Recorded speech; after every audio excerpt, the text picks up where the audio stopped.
Hello बच्चों, स्वागत है आपका अपने चैनल में अपना कूल स्कूल। ये बहुत ही रिक्वेस्टेड वीडियो है बिजनेस स्टडीज़ का। तो चलिए इस असाइनमेंट को आज हम समझेंगे। तो शुरू करते हैं, आइए। तो व्यवसाय अध्ययन का पहला प्रश्न है, प्रबंध के किन्हीं 3 कार्यों को समझाइए। The function 3 functions of management explain, है ना। तो चलिए, ये बहुत ही इजी है और चलिए इसका आंसर देखते हैं। प्रबंध के निम्नलिखित कार्य हैं। तो प्रबंध के सिर्फ 4 कार्य नहीं हैं, उससे भी ज़्यादा है। तो मैं सारे कार्य आपको बताऊंगी, आप उसमें से जो 4 आपको अच्छे लगते हैं उसको अपने आंसर में लिख दीजिएगा। तो पहला है नियोजन यानी प्लानिंग। प्रबंध भविष्य की आवश्यकताओं का पुनर्निर्माण लगाता है ताकि निर्धारित लक्ष्यों की दृष्टि से किए जाने वाले वर्तमान प्रयासों को उनके अनुरूप बनाया जा सके। नियोजन का मतलब होता है कि क्या करना है, क्यों करना है, कहाँ करना है, कब करना है, कैसे करना है तथा किस व्यक्ति द्वारा करना है। इन सभी बातों पर ध्यान देना है। इसके साथ ही नियोजन के अंतर्गत विपरीत परिस्थितियों का सामना करने के तरीकों पर भी विचार किया जाता है। नेक्स्ट पॉइंट है संगठन यानी कि ऑर्गेनाइजेशन। नियोजन द्वारा उद्देश्य एवं लक्ष्य निर्धारित कर लेने के पश्चात उन्हें कार्यान्वित करने की समस्या आती है, जिसे प्रबंध संगठन के माध्यम से करता है। संगठन निर्धारित लक्ष्यों की पूर्ति करने वाले तंत्र है। उपकरण की योजना चाहे कितनी भी अच्छी एवं आकर्षक क्यों न हो, यदि अच्छे संगठन का अभाव है तो सफलता की कामना करना निष्फल होगा। इस तरह कुशल एवं प्रभावी संगठन का निर्माण करना बहुत ज़रूरी है। वैसे एक बात बताओ, आप बच्चे भी मेरे लिए ऑर्गेनाइजेशन ही हो, संगठन। चलिए अब नेक्स्ट पॉइंट देखते हैं, नियुक्ति यानी कि स्टाफिंग। प्रबंध का प्राथमिक कार्य है कर्मचारियों की नियुक्तियां करना, जिसका अर्थ है संगठन की योजना के अनुसार आवश्यक पद अधिकारियों एवं कर्मचारियों की नियुक्ति करना, उनको आवश्यक प्रशिक्षण प्रदान करना। यही स्टाफिंग होती है यानी नियुक्तियां। नेक्स्ट निर्देश यानी कि डायरेक्टिंग। प्रबंध मूलतः व्यक्तियों से कार्य कराने व करने की कला है। प्रबंध का चौथा महत्वपूर्ण कार्य है उपक्रम को निर्देश अथवा संचालन प्रदान करना। निर्देश का अर्थ है संस्था में विभिन्न नियुक्त व्यक्तियों को यह बताना कि उन्हें क्या करना है, कैसे करना है, कब करना है तथा यह देखता है कि वे व्यक्ति अपना कार्य उसी प्रकार कर रहे हैं या नहीं। निर्देश प्रबंध का वह महत्वपूर्ण कार्य है जो संगठित प्रयत्नों को प्रारंभ करता है। निर्देश के अंतर्गत 4 क्रियाओं को सम्मिलित किया जाता है। देखते हैं क्या है वो। तो पहला है पर्यवेक्षण यानी कि सुपरविजन, दूसरा संप्रेषण यानी कि कम्युनिकेशन, तीसरा नेतृत्व यानी कि लीडरशिप और चौथा है अभिप्रेरणा यानी कि मोटिवेशन। जैसे कि आप लोग से मुझे मिलती है, आप लोग जब अपने प्यारे प्यारे कमेंट्स भेजते हो तो मुझे बहुत अच्छा लगता है। सच बताओ तो मुझे बहुत, और मैं कोशिश करती हूँ कि मैं हर कमेंट का आंसर करूँ, और आप लोग नोटिस करते हो कि मैं हर कमेंट का आंसर करती हूँ। और जब आप लोग मुझे सब्सक्राइब करते हो, जब मैं देखती हूँ मेरी ये छोटी सी फैमिली धीरे धीरे बढ़ रही है, तो मुझे बहुत अच्छा लगता है। तो ऐसे ही अपना प्यार बनाए रखें। अरे मैं भी कहाँ बातों में लग गई। चलिए अब आगे का पढ़ते हैं। 5th पॉइंट है नियंत्रण यानी कंट्रोलिंग। नियंत्रण से हम ये समझ पाते हैं कि केवल किए गए कार्य की जांच करना मात्र ही नहीं है, बल्कि ऐसे उपाय करना जिससे उपक्रम के कारोबार को निर्धारित लक्ष्यों की पूर्ति हेतु निश्चित योजनाओं के अनुसार चलाया जा सके, और यदि उसमें कहीं कोई अंतर आ जाए तो सुधारात्मक कदम उठाया जा सके। नियंत्रण प्रबंध का एक भाग है। तो ये हमारे आंसर यहाँ पे कंप्लीट होता है। मैं कोशिश करती हूँ आप लोगों को बहुत ही सिंपल लैंग्वेज में समझाने की, ताकि आप लोगों को बुक जैसा ना लगे। चलिए नेक्स्ट क्वेश्चन करते हैं। प्रबंध के किसी 3 विशेषताएं स्पष्ट कीजिए। तो चलिए पहले प्रबंध समझेंगे, फिर उसकी विशेषताएं को देखेंगे। चलिए तो पहले ये जान लेते हैं हम कि प्रबंध क्या है। कोई भी आंसर को हम लिखने का एक सटीक ढंग होता है, तो पहले हम अर्थ को ही लिखते हैं। प्रबंधन एक व्यक्ति या व्यक्तियों का एक समूह है जो संगठन चलाने के लिए जिम्मेदारियों को स्वीकार करता है। वे संगठन की सभी आवश्यक गतिविधियों को नियंत्रण करते हैं। प्रबंधन एक निरंतर और कभी खत्म नहीं होने वाली प्रक्रिया है।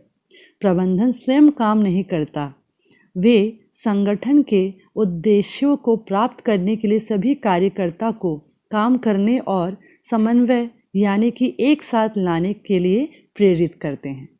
चलिए अब हम इसका आगे का आंसर देख लेते हैं। प्रबंध की निम्नलिखित कुछ विशेषताएं हैं। प्रबंध की क्रिया निरंतर चलती रहती है। व्यवसाय में निरंतर समस्याओं के सुधार की आवश्यकता होती है। इसी कारण प्रबंध को एक सतत प्रक्रिया कहा जाता है, कभी न रुकने वाली प्रक्रिया। सेकंड, प्रबंध एक सामूहिक क्रिया है। इसका कार्य अन्य व्यक्तियों के सहयोग से कार्य को संपादित कराना है, यानी कि कार्य को पूरा कराना है। नेक्स्ट, प्रबंध कला भी है और विज्ञान भी है, क्योंकि इसके वैज्ञानिक एवं कलात्मक रूपों को अलग नहीं किया जा सकता। नेक्स्ट, वास्तव में प्रबंध एक सामाजिक क्रिया है, क्योंकि मुख्य रूप से इसका संबंध व्यवसाय के मानवीय तत्व से है। संस्था के सभी कर्मचारी समाज के ही तो अंग होते हैं। नेक्स्ट, प्रबंध के सिद्धांत विश्वव्यापी है। किसी भी उपक्रम में जहां मनुष्य के समन्वित प्रयास होते हैं, प्रबंध के सिद्धांत लागू किए जा सकते हैं।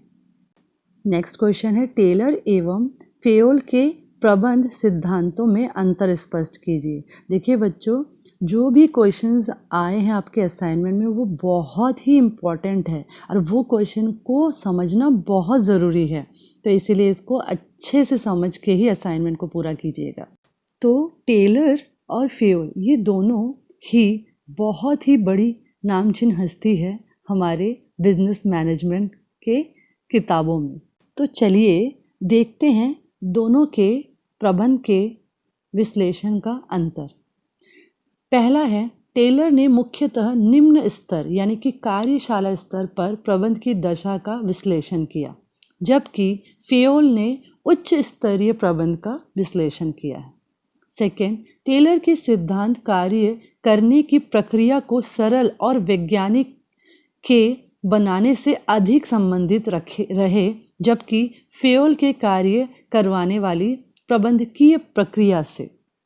नेक्स्ट पॉइंट, टेलर की तुलना में फेयोल ने मानव को अधिक महत्व दिया है। नेक्स्ट, टेलर ने बहुल नियंत्रण व्यवस्था पर बल दिया, जबकि फेयोल ने एकल नियंत्रण व्यवस्था पर। नेक्स्ट, अतः टेलर का सिद्धांत कार्यात्मक फोरमैनशिप है, जबकि फेयोल का आदेश की एकता और निर्देश की एकता है। मैं और भी पॉइंट्स आपको बता दे रही हूँ, आपको जो 4 पॉइंट अच्छे लगते हैं आप वो लिख लीजिएगा। टेलर व्यक्तिगत श्रम विभाजन पर बल देता है, जबकि फेयोल सामूहिक प्रयासों पर। नेक्स्ट, अतः टेलर श्रमिकों की कार्यकुशलता बढ़ाने पर अधिक बल देते हैं, जबकि फेयोल उच्च प्रबंधों की गतिशीलता बढ़ाने पर।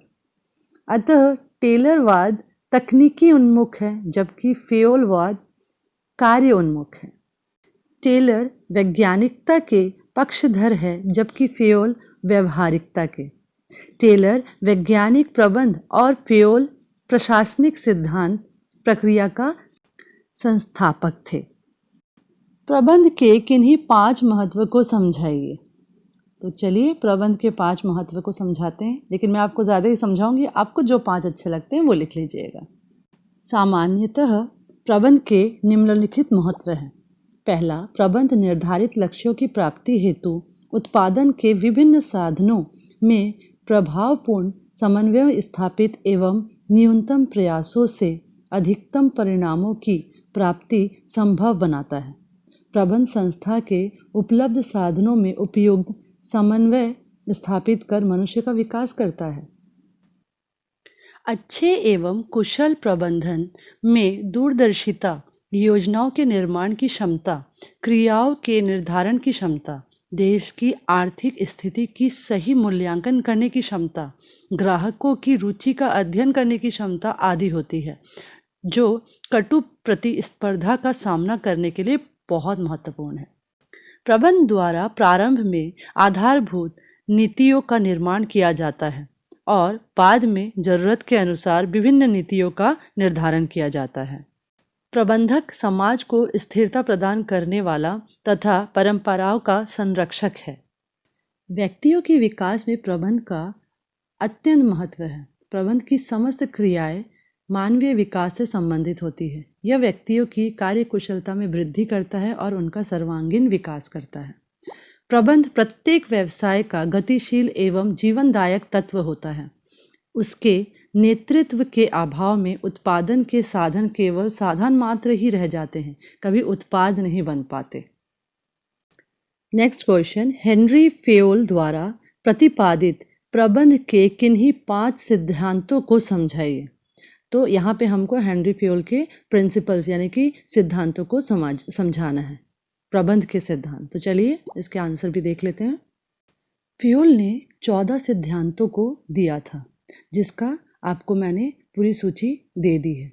यहाँ पे आप पूरे 14 सिद्धांतों को जो कि प्रबंध के उन्होंने दिए हैं दिख रहे हैं। इसमें से हम इम्पॉर्टेंट 6 को डिस्कस कर लेते हैं। कार्य विभाजन।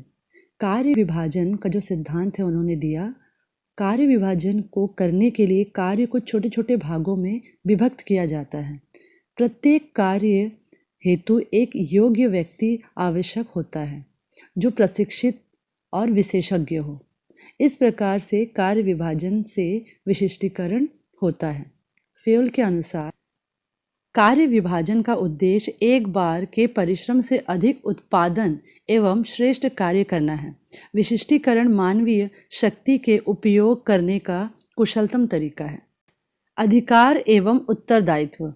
इस सिद्धांत को देखते हैं। फेयोल के अनुसार अधिकार आदेश देने एवं आज्ञा पालन कराने का अधिकार है, जबकि उत्तरदायित्व अधिकार का उप सिद्धांत है। अधिकार 2 प्रकार का होता है, अधिकृत जो कि आदेश देने का अधिकार है, एवं व्यक्तिगत अधिकार जो कि प्रबंध का व्यक्तिगत अधिकार है।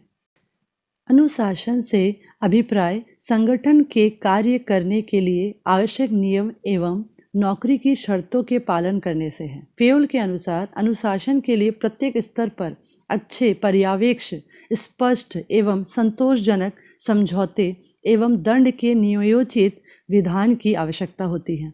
माना कि प्रबंध एवं श्रमिक संघ के बीच समझौता हुआ है, जिसके अनुसार कंपनी को हानि की स्थिति से उबारने के लिए कर्मचारियों ने बिना अतिरिक्त मजदूरी लिए अतिरिक्त घंटे कार्य करने का समझौता किया है। प्रबंध ने इसके बदले में उद्देश्य के पूरा हो जाने पर कर्मचारियों की मजबूरी वृद्धि का फायदा किया है। यह अनुशासन का अर्थ है कि श्रमिक एवं प्रबंध दोनों ही अपने अपने वायदों को एक दूसरे के प्रति किसी भी प्रकार के द्वेष भाव के पूरा करेंगे। आदेश की एकता। ये सिद्धांत को देखते हैं। फेयोल के अनुसार प्रत्येक कर्मचारियों का केवल एक ही अधिकारी होना चाहिए। यदि कोई कर्मचारी एक ही समय में 2 अधिकारियों से आदेश लेता है तो इसे आदेश की एकता यूनिटी ऑफ कमांड के सिद्धांत का उल्लंघन माना जाएगा। आदेश की एकता के सिद्धांत के अनुसार किसी भी औपचारिक संगठन में कार्यरत व्यक्ति को एक ही अधिकारी से आदेश लेने चाहिए एवं उसी के प्रति उत्तरदायी होना चाहिए। फेयोल ने इस सिद्धांत को काफ़ी महत्व दिया। उसको ऐसा लगा कि यदि इस सिद्धांत का उल्लंघन होता है तो अधिकार प्रभावहीन हो जाता है, अनुशासन संकट में आ जाता है, आदेश में व्यवधान पड़ जाता है एवं स्थायित्व को खतरा हो जाता है। यह फेयोल के सिद्धांतों से मेल खाता है। कर्मचारियों को प्रतिफल। कुल प्रतिफल यानी कि रेम्यूनरेशन एवं क्षतिपूर्ति कर्मचारी एवं संगठन दोनों के लिए ही संतोषजनक होना चाहिए। कर्मचारियों को इतनी मजदूरी अवश्य मिलनी चाहिए कि वो कम से कम उनका जीवन स्तर तर्कसंगत हो सके, लेकिन साथ ही यह कंपनी की भुगतान क्षमता की सीमाओं में भी होनी चाहिए। दूसरे शब्दों में प्रतिफल नियोजित होना चाहिए, इससे अनुकूल वातावरण बनेंगे एवं कर्मचारी तथा प्रबंध के बीच संबंध भी मधुर रहेंगे। इसके परिणाम स्वरूप कंपनी का कार्य सुचारू रूप से चलता रहेगा। केंद्रीकरण एवं विकेंद्रीकरण। निर्णय लेने का अधिकार यदि केंद्रित है तो इसे केंद्रीकरण कहेंगे, जबकि अधिकार यदि एक से अधिक व्यक्तियों को सौंप दिया जाता है तो इसे विकेंद्रीकरण कहेंगे। फेयोल के शब्दों में अधीनस्थों का विकेंद्रीकरण के माध्यम से अंतिम अधिकारों को अपने पास रखने में संतुलन बनाए रखने की आवश्यकता है। केंद्रीकरण की सीमा कंपनी की कार्य परिस्थिति पर निर्भर करेगी। सामान्यतः बड़े संगठनों में छोटे संगठनों की तुलना में अधिक विकेंद्रीकरण होता है। बच्चों, मैंने आप लोगों को बहुत ही अच्छे से बिजनेस मैनेजमेंट करवाने का कोशिश किया। इसके क्वेश्चंस बहुत ही अच्छे से समझाने का कोशिश की। तो अगर आप लोगों को ये अच्छा लगे तो प्लीज़ एक लाइक, एक सब्सक्राइब और 2 शेयर ज़रूर करिएगा। चलिए मिलते हैं अगले वीडियो में।